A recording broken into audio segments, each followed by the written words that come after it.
Nós vamos começar a leitura, então, a partir do capítulo 25. Nós estamos lendo, estamos vendo Deus no Monte Sinai, um lugar santo, tanto que ele conversa com Moisés e nem pede para ninguém que ninguém suba lá em relação à santidade do lugar santo, né? Dá só autorização para Moisés, depois deu para as autoridades também até um certo ponto. Nós vimos na aliança Deus purificando, né? Ali a aspersão de sangue, o holocausto de Moisés, e nós vamos começar a entender agora, Deus vai vir até o povo. E quando nós lemos o Velho Testamento, nós vemos que é uma sombra do Novo Testamento, né? Assim como Deus vai vir para estar mais perto do povo através do tabernáculo, né? E depois do templo, na nova aliança, Deus veio até o povo na pessoa de Jesus, o Filho dele, Deus Jesus, veio até o povo, né? Então, nós vamos comparar muitas coisas aqui, nós vamos ver a sombra do Velho Testamento com a Nova Aliança. Capítulo 25. Disse o Senhor a Moisés: Diga aos israelitas que me tragam uma oferta. Receba-a de todo aquele cujo coração o compelir a dar. Ou seja, uma oferta dado com amor, coração, não por obrigação, né? Essas são as ofertas que deverá receber deles. Quais são as ofertas dele? Está fazendo uma descrição aqui das ofertas: ouro, prata e bronze, fios de tecidos azul, roxo e vermelho, linho fino, pelos de cabra, peles de carneiro, tingidas de vermelho, couro, madeira de acácia, azeite para a iluminação, especiarias para o óleo da unção e para o incenso aromático, pedras de ônix e outras pedras preciosas, para serem cravadas no colete sacerdotal e no peitoral.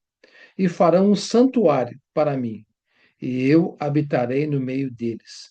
Façam tudo como eu lhe mostrar, conforme o modelo do tabernáculo e de cada utensílio. Então, aqui Deus deu essa ordem para Moisés, para receber as ofertas voluntárias, o que receber e também fazer um santuário. Vou ler o comentário a respeito desse versículo, no capítulo 25, versículo 1 a 9.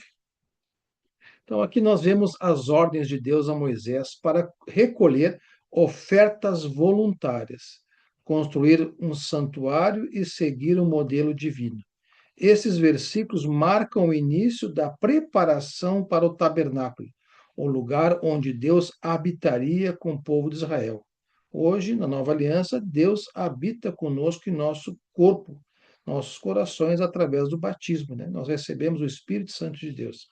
Então, a oferta é voluntária, como nos dias de hoje, né? Deus pede que Moisés receba contribuições apenas daqueles cujo coração estiver disposto a dar, mostrando que a generosidade deve vir do amor e não da obrigação. Materiais específicos, né? O povo deveria trazer materiais específicos descritos lá na passagem. Então, era bem claro o que deveriam trazer de forma voluntária. E qual é o propósito da presença? O verso 8 nós lemos, né, o objetivo central: E me farão um santuário para que eu possa habitar no meio deles. Deus habitaria neste santuário. E como eu disse, na nova aliança, Deus habita em nosso corpo, nosso coração, através do Espírito Santo recebido no batismo. Então, aqui já mostra, né, o desejo de Deus de ter comunhão com o seu povo, já na velha aliança, mostrando a partir de agora esse desejo de Deus, né? Deus descendo à terra aqui através do tabernáculo, um lugar santo, né, o Santo dos Santos, onde não há pecado, para receber, para habitar no meio do povo. Obediência ao padrão. O verso 9 orienta Moisés a fazer tudo exatamente conforme o modelo que Deus mostrou no monte, indicando que a adoração e a obra de Deus seguem a direção dele. Então, nós vemos desde o começo que as coisas que Deus determina devem ser feitas estritamente conforme a vontade dele. Podemos até questionar, achar estranho o porquê daquilo, mas é a vontade de Deus. Continuando a leitura, agora ele vai falar sobre a Arca da Aliança, do versículo 10 ao 22. Faça uma arca de madeira de acácia, com 1,10 m de comprimento, e 70 centímetros de largura e 70 centímetros de altura. Revista de ouro puro, por dentro e por fora, e faça uma moldura de ouro ao seu redor. Mande fundir 4 argolas de ouro para ela, e prenda-as em seus 4 pés, com 2 argolas de um lado e 2 do outro. Depois faça varas de madeira de acácia, revista-as de ouro e coloque-as nas argolas laterais da arca, para que possa ser carregada. As varas permanecerão nas argolas da arca, não devem ser retiradas. Então, uma arca com argolas e com varas para poder ser carregadas. É desta forma que se carregariam a arca. Então coloque dentro da arca as tábuas da aliança que lhe darei.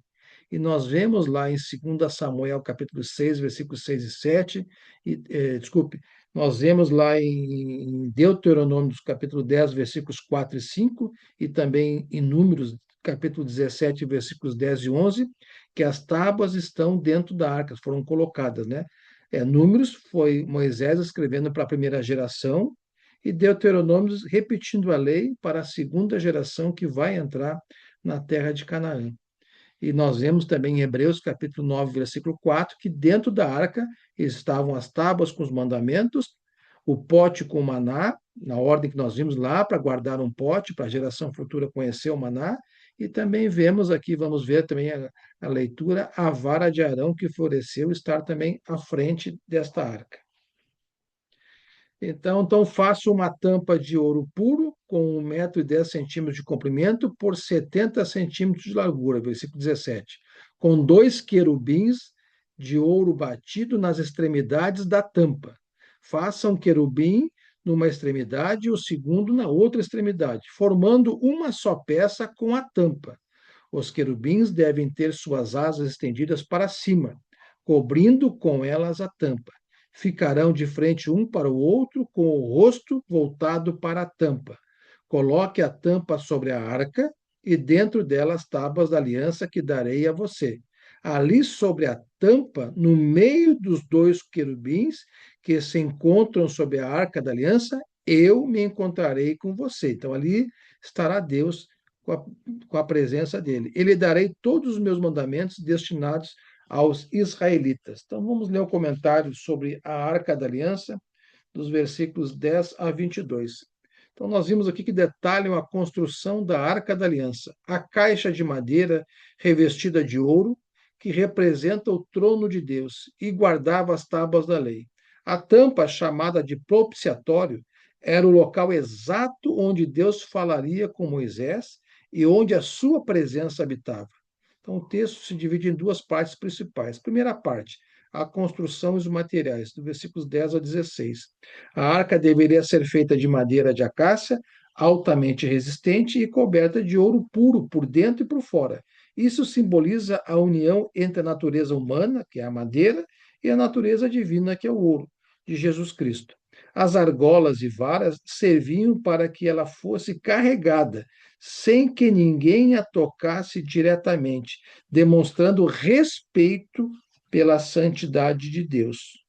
O propiciatório e a presença de Deus, do versículos 17 ao 22, a tampa de ouro puro era chamada de propiciatório, que significava lugar de expiação ou cobertura.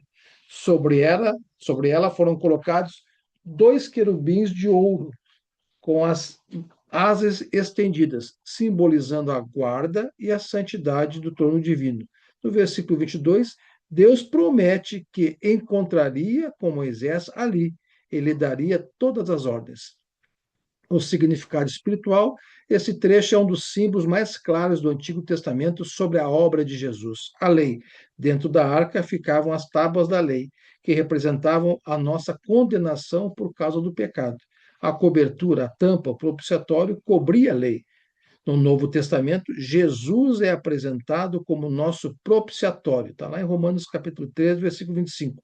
Cujo sangue derramado cobre os nossos pecados e nos salva da condenação da lei. Nós vamos ver futuramente na leitura, em 2 Samuel, capítulo 6, versículos 6 e 7, e também 1 Crônicas, capítulo 13, versículo 10, que Uzá morreu ao tocar na arca, quando Davi carregou a arca do local que estava para Jerusalém, fez num carroção de bois, forma equivocada, desobedeceu a Deus, era sempre para ser carregada pelas varas nas argolas, tropeçou lá o caminhão, lá a carroça, e a arca ia cair, Uzá botou a mão, Deus o castigou, porque é um mandamento de Deus. Muitos poderiam pensar, mas porque ia fazer um bem, mas Deus sempre quis e nos ensina a fazer a sua vontade. Por mais que tenhamos intenção de ser o bem, é a vontade de Deus que deve prevalecer. Nós vamos ler agora aqui sobre a mesa de utensílios, versículos 23 ao 30. Faça uma mesa de madeira de acácia, com 90 centímetros de comprimento, 45 centímetros de largura e 70 centímetros de altura. Então, quando Deus dá a ordem direta, assim, até a especificação, tudo tem que ser obedecido à risca. Revista de ouro puro e faça uma moldura de ouro ao seu redor. Faça também ao seu redor uma borda com a largura de 4 dedos e uma moldura de ouro para essa borda. Faça 4 argolas de ouro, prata à mesa e prenda-as nos 4 cantos dela, onde estão os seus 4 pés. As argolas devem ser presas próximas à borda para que sustentem as varas usadas para carregar a mesa. Nós vamos ver depois, quando lá em Números, quando eles saíram do Monte Sinai e passarem a viajar, todo esse material é desmontado e é carregado, até para o nós vamos ver quem deve carregar e como deve carregar. Estamos vendo aqui, então deve ser obedecido. Então, versículo 28, faça as varas de madeira de acácia, revestindo-as de ouro, com elas se carregará a mesa. Faça de ouro puro os seus pratos e o recipiente para o incenso, as suas tigelas e as bacias nas quais se derramam as ofertas de bebidas. Coloque sobre a mesa os pães da presença, para que estejam sempre diante de mim. Vamos ver então o comentário dos versículos 23 a 30 aqui, sobre a mesa dos pães da propiciação, onde ficavam esses pães. Descrevem a ordem de Deus para fazer a mesa dos pães da propiciação, que simboliza a comunhão e a provisão divina. Esses versículos detalham a construção da mesa de madeira de acácia, revestida de ouro, e a colocação contínua do pão diante da presença de Deus. Madeira e ouro para fazer a mesa, feita de madeira de acácia e coberta com ouro puro, unindo a humanidade e a divindade de forma simbólica. Medidas: o comprimento então era 2 côvados, cerca de 90 centímetros, a largura de um côvado, 45 centímetros, e a altura de um côvado e meio, 68 centímetros. Bordas e moldura: tinha uma moldura ao redor com um palmo de largura e uma coroa de ouro na borda. Utensílios: então, em pratos, tigelas, jarros, colheres de ouro puro para as ofertas de ilibação. Então, os detalhes da mesa e seus utensílios. Vamos agora para o candelabro de ouro, versículos 31 ao 40, e terminamos a leitura do capítulo 25 por hoje. Faça um candelabro de ouro puro e batido. O pedestal, a haste, as taças, as flores, os botões dos candelabros formarão com ele uma só peça. 6 braços sairão do candelabro, 3 de um lado, 3 do outro. Haverá 3 taças com formato de flor de amêndoa num dos braços, cada uma com um botão e flor, e 3 taças com formato de flor de amêndoa no braço seguinte, cada uma com um botão e flor. Assim será os 6 braços que saem do candelabro. Na haste, então na haste principal do candelabro, haverá 4 taças com formato de flor de amêndoa, cada um com botão e flor. Haverá um botão debaixo de cada par dos seus 6 braços que saem do candelabro. Os braços com seus botões formarão uma só peça com o candelabro, tudo feito de ouro puro e batido. Faça-lhe também 7 lâmpadas, né? Então, 7 locais para botar as lâmpadas. Lâmpadas, no caso, incenso, né? E coloque-as nele para que ilumine a frente dele. É incenso, não, desculpe, é o azeite queimando ali, né? Seus cortadores de pavio e seus apagadores serão os de ouro puro, como uma vela, né? Com 35 quilos de ouro puro, faça o candelabro e todos esses utensílios. Tenha o cuidado de fazê-lo segundo o modelo que lhe foi mostrado no monte. Então, aqui tem um comentário um pouco maior para os dias de hoje.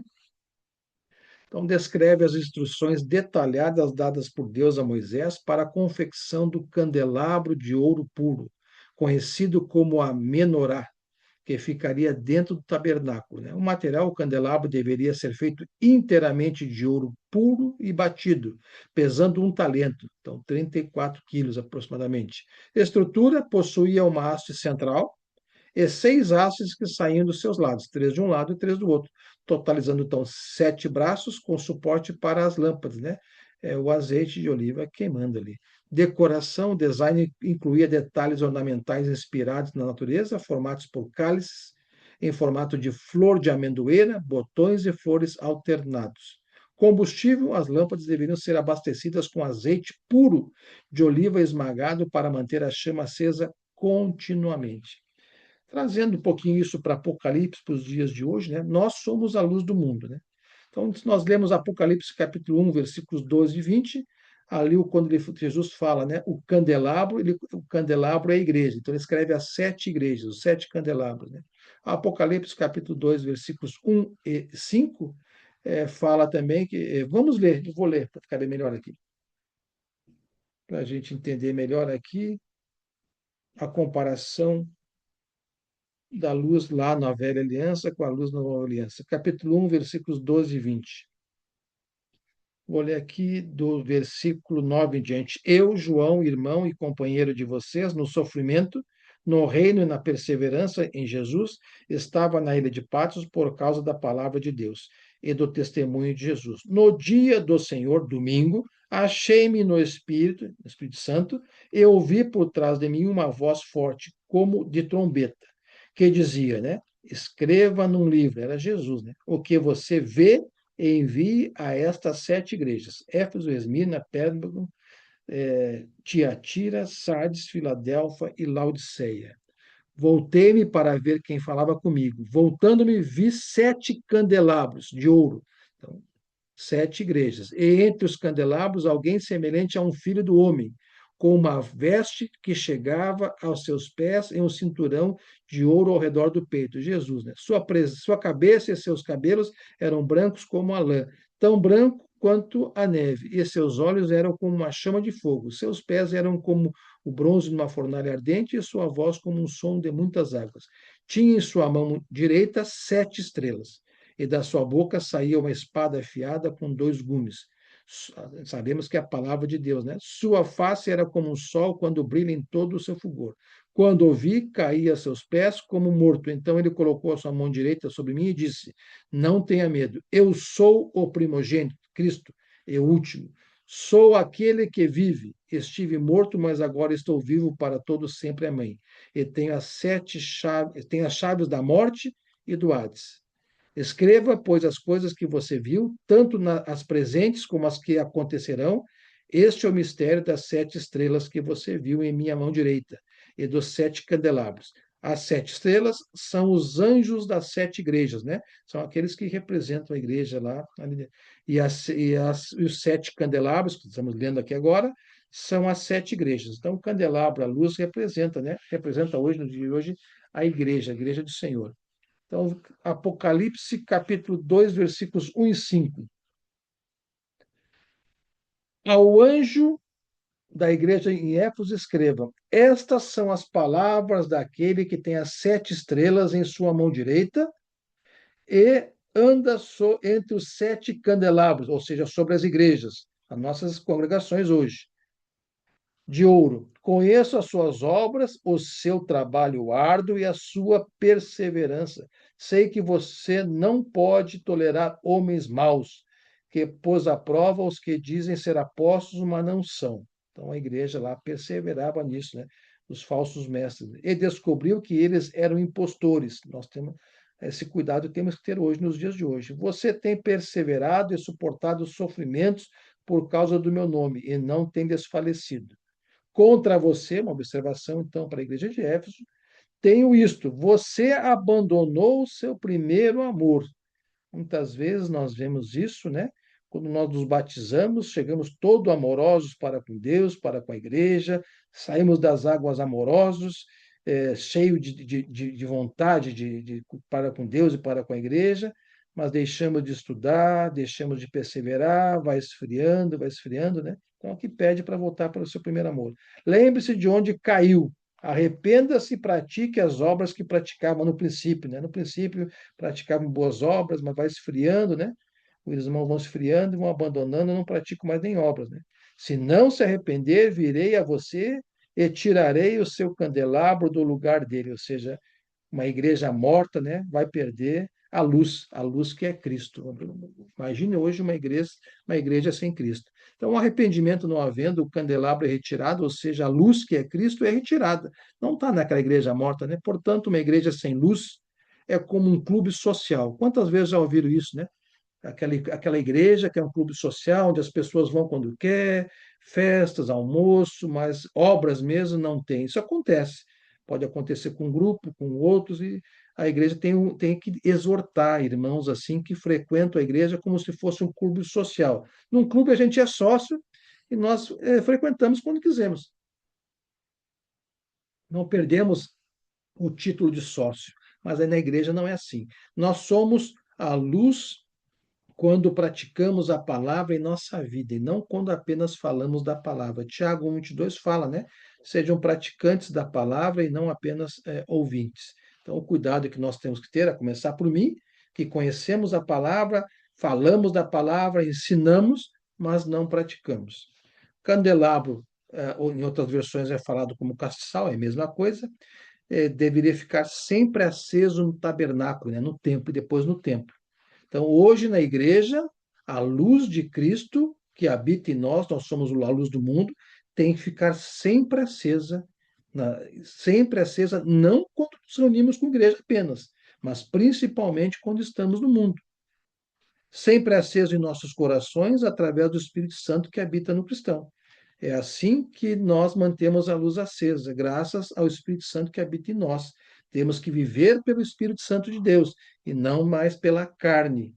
1 Tessalonicenses 5,19 diz, lá Paulo orienta aos irmãos e para nós, não apagueis o Espírito Santo que habita em vós. Então, todos nós que estamos aqui ao vivo, lendo essa a Bíblia, lendo esses comentários e vamos ouvir depois, é um alerta de Deus, né? Não apague, né, o Espírito Santo que habita em cada um dos batizados. Como não apagar? Devemos seguir mantendo acesa, como nós vamos ver aqui, que o povo de Israel, lá o sacerdote, lá o povo de Levi, teria que manter aquele castiçal, aquele candelabro aceso 24 horas do dia. Então, nos ensina para os dias de hoje. Giovanni e demais irmãos que estão aqui, mantenham aceso em suas vidas a luz de Cristo que habita em vocês. Então, esta é a leitura de hoje, irmãos.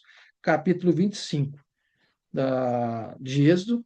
Vou parar a gravação por aqui e vamos fazer uma oração agradecendo a Deus por essa leitura e depois vamos para os comentários.